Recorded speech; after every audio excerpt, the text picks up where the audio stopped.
Hi అండి, miss అమ్మ వరల్డ్కి స్వాగతం. ముందుగా మన ప్రేక్షకులందరికీ నూతన సంవత్సర శుభాకాంక్షలు. Wish you all a very happy new year. ఇప్పుడు మీరు వినబోతున్న కథ బేతాళ కథ.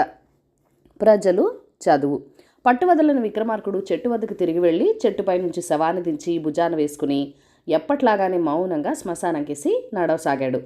అప్పుడు శవంలో బేతాళుడు, రాజా, ఇంత అర్ధరాత్రి వేళ భూతప్రేతాలు, విషసర్పాలు విచ్చలవిడిగా తిరుగుతూ ఉండే శ్మశానంలో ఏ ఆశయ సాధనకు నువ్వు ఇన్ని కష్టాలు సహించగలుగుతున్నావో అర్థం కాకుండా ఉంది. నువ్వు అనుకున్న ఆశయం నీకు అత్యుత్తమైనదిగా తోచగాక, కానీ దాని సాధన ఎంచుకున్న మార్గం ఉత్తమమైనదో కాదో ఆలోచించావా? ఎందుకంటే ఒక్కొక్కసారి ఎంత వివేకవంతులైనా వాళ్ళు కూడా తమకు మేలు జరుగుతుందని భావించి కీడుకు దారి తీసే నిర్ణయాలు చేయడం జరుగుతుంది. ఇందుకు ఉదాహరణగా ఒక కథ చెప్తాను. జయచంద్రుడు అనే రాజు కథ చెప్తాను, శ్రమ తెలియకుండా విను అంటూ ఇలా చెప్పసాగాడు. మహేంద్రగిరి నేల మహారాజు జయచంద్రుడు సకల శాస్త్రాలు చదివినవాడు. ఆయన ప్రజారాజ్యకంగా రాజ్యపాలన చేస్తున్నాడు. ఒకసారి జయచంద్రుడు తన మంత్రి ధీరవర్మతో కలిసి మారువేషంలో నగర సంచారం చేస్తూ ఒక ఇంట్లోంచి ఏదో గొడవ వినపడి లోపలికి వెళ్ళాడు. ఆ ఇంట్లో గౌరీ అనే 10 ఏళ్ల పిల్లకు 4 రోజులుగా అనారోగ్యం. ఆ రోజు కర్మ పండుగ కావడంతో ఆమె చేత బలవంతంగా స్నానం చేయించారు. ఇప్పుడు ఆ పిల్లకు వాతం కమ్మింది. వైద్యుడు వచ్చి జరిగింది తెలుసుకుని ఇంటిల్లిపాదిని చివాట్లు పెడుతున్నాడు.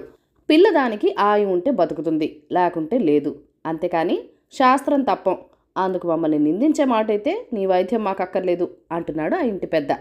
వైద్యుడు మారు మాట్లాడకుండా ఆ పిల్లకు వైద్యం చేసి అదృష్టవశాత్తు గండం గడిచింది అన్నాడు.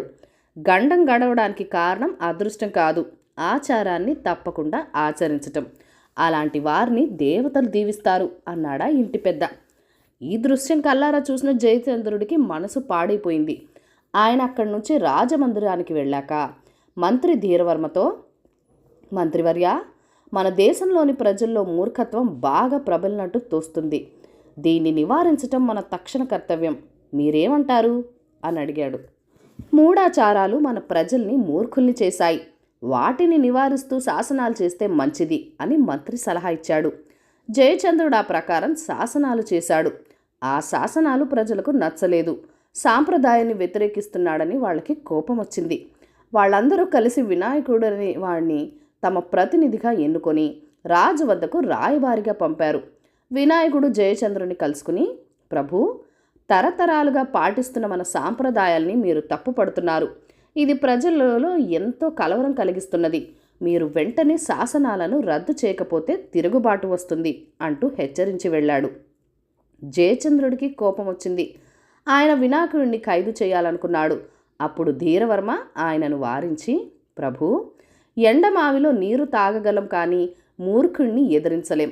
వినాయకుడిని ఖైదు చేస్తే అతడు ప్రతినిధిగా ఉన్న ప్రజలందరినీ రెచ్చగొట్టినట్టు అవుతుంది. తిరుగుబాటు నిజంగానే వస్తుంది అన్నాడు. అయితే ప్రజల మూర్ఖత్వాన్ని భరించి ఊరుకోవడమేనా? అమాయకుల ప్రాణాపాయానికి గురవుతుంటే కళ్ళప్పగించి చూడడమేనా? ఈ దేశానికి ఏలికై ఉండి నేనేమి చేయలేనా అన్నాడు జయచంద్రుడు.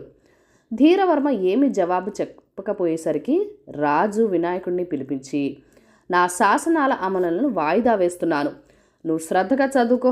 చదువు పూర్తయ్యాక కూడా నీకు ఈ శాసనాలు తప్పని తోస్తే వాటిని తొలగిస్తాను, సరేనా అన్నాడు. వినాయకుడు దీనికి అంగీకరించాడు. 5 సంవత్సరాల పాటు వాడు ఎంతో శ్రద్ధగా చదువుకొని ఎన్నో విషయాలు తెలుసుకుని రాజును చూడవచ్చాడు. ఇప్పుడు నువ్వేమంటావు అని ప్రశ్నించాడు జయచంద్రుడు. సాంప్రదాయం పేరిట దేశమంతటా ఎన్నో మూఢాచారాలు ఏర్పడ్డాయి.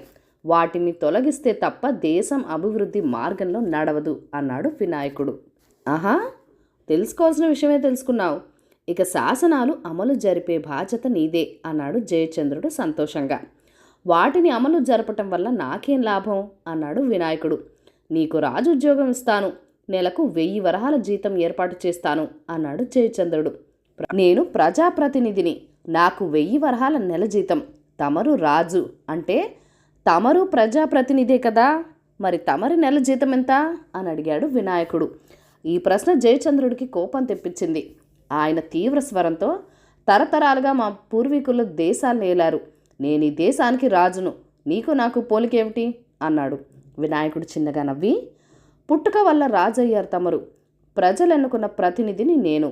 నాకొక మూఢాచారం తమను రాజును చేసింది. మూఢాచారాలను తొలగిస్తూ తమరు శాసనాలు చేశారు అంటే మన దేశంలో రాజరికం పోవాలనే కదా అన్నాడు. జయచంద్రుడు తెల్లబోయాడు.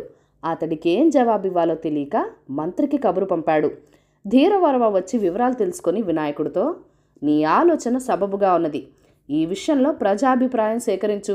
అది నీకు అనుకూలంగా ఉంటే మహారాజు వానప్రస్థం స్వీకరించి నీకు సింహాసనం అప్పగిస్తారు. అయితే అంతకుముందు ఒక షరతు. మన దేశంలో ప్రజలందరికీ నీకులాగానే చదువులు రావాలి అన్నాడు. వినాయకుడు వెంటనే, ప్రజలందరికీ చదువు అంటే మాటలు కాదు, అది ఇప్పట్లో జరిగే పనే కాదు. నేను నెలకి 1000 వరహాల జీతం మీద రాజోద్యోగం స్వీకరించడానికి నిర్ణయించుకున్నాను అని వెళ్ళిపోయాడు. ఇది చూసి జయచంద్రుడు ఆశ్చర్యపడి మంత్రితో, నువ్వు ఎలాంటి మంత్రం వేశావో తెలియడం లేదు, కానీ నేను రాజసింహాసనాన్ని విడిచిపెడతానని వినాయకుడికి ఎలా మాటిస్తున్నావా అని ఆశ్చర్యం మాత్రం నాకు కలిగింది అన్నాడు. దీనికి మంత్రి, ప్రభు, ప్రజల్లో చదువు లేనంతకాలం వాళ్ళు మూర్ఖులుగా ఉండిపోతారు. మూర్ఖులు మూఢాచారాల్ని నమ్ముతారు. రాజవంశీకులే రాజ్యాలు నేనాలనుకోవటం కూడా వాటిలో ఒకటి. వినాయకుడు చెప్పాడని ప్రజలు తన్ని రాజును చేయరు. ఇది తెలిసే నేను అతడికి అలా మాటిచ్చాను అన్నాడు. రాజు కొంచెంసేపు ఆలోచించి, మన దేశంలో ప్రజలందరికీ చదువు వస్తే అప్పుడు వారిలో అజ్ఞానాంధకారం తొలగిపోయి మూఢాచారాలు విడిచిపెడతారు. అప్పుడు వినాయకుడు రాజు కావచ్చు కదా, అతడు దానికెందుకు సిద్ధపడలేదు అని అడిగాడు. మంత్రి ధీరవర్మ నవ్వి, ప్రభు, సకల శాస్త్రాలు చదివారు, ఎప్పుడైనా వారసత్వపు రాజరికం మూఢాచారం అని తమకు తోచిందా అన్నాడు. ఆ జవాబు వింటూనే జయచంద్రుడు నివ్వరపోయి మౌనంగా ఆసనం మీద నుంచి లేచి అక్కడి నుండి వెళ్ళిపోయాడు. బేతాళుడు ఈ కథ చెప్పి, రాజా, వినాయకుడు ప్రజలు ఎన్నుకున్న ప్రతినిధి. వాడు చదువుకున్నాక రాజు కావాలని ప్రయత్నించి చివరకు నెలకు 1000 రూపాయల జీతం మీద రాజాస్థానంలో ఉద్యోగం చేయటానికి ఎందుకు నిర్ణయించుకున్నాడు? ఒక రాజు జయచంద్రుడు, మంత్రి ధీరవర్మ ఆయనను ఎప్పుడైనా రాజరికం మూఢాచారమని తమకు తోచిందా అని ప్రశ్నించగానే ఆసనం మీద నుంచి మౌనంగా ఎందుకు లేచిపోయాడు? ఈ సందేహాలకు సమాధానం తెలిసి కూడా చెప్పకపోయావో నీ తల పగిలిపోతుంది అన్నాడు. దానికి విక్రమార్కుడు, ఎంత చదివినా మనిషి స్వార్థాన్ని విడిచిపెట్టలేడు. స్వార్థాన్ని విడిచిపెట్టేలా చేయించేది అసలైన చదువు. అది అందరికీ లభ్యం కాదు. చదువుకోగానే రాజు కావాలని వినాయకుడు ఆశపడ్డాడు. ప్రస్తుతం అలాంటి చదువే ఈ దేశంలో ఉన్నది. ఆ చదువు అందరికీ అందుబాటులో ఉండేలా చేస్తే ఎవరికి వారే రాజు కావాలనుకుంటారు. ఇప్పుడొక్కడే వినాయకుడు, అప్పుడు దేశమంతా వినాయకుడితో నిండిపోతారు. ఎంత చదువుకున్నా తొలగిపోని మూర్ఖత్వం ఆ వారసత్వపు రాజరికమే.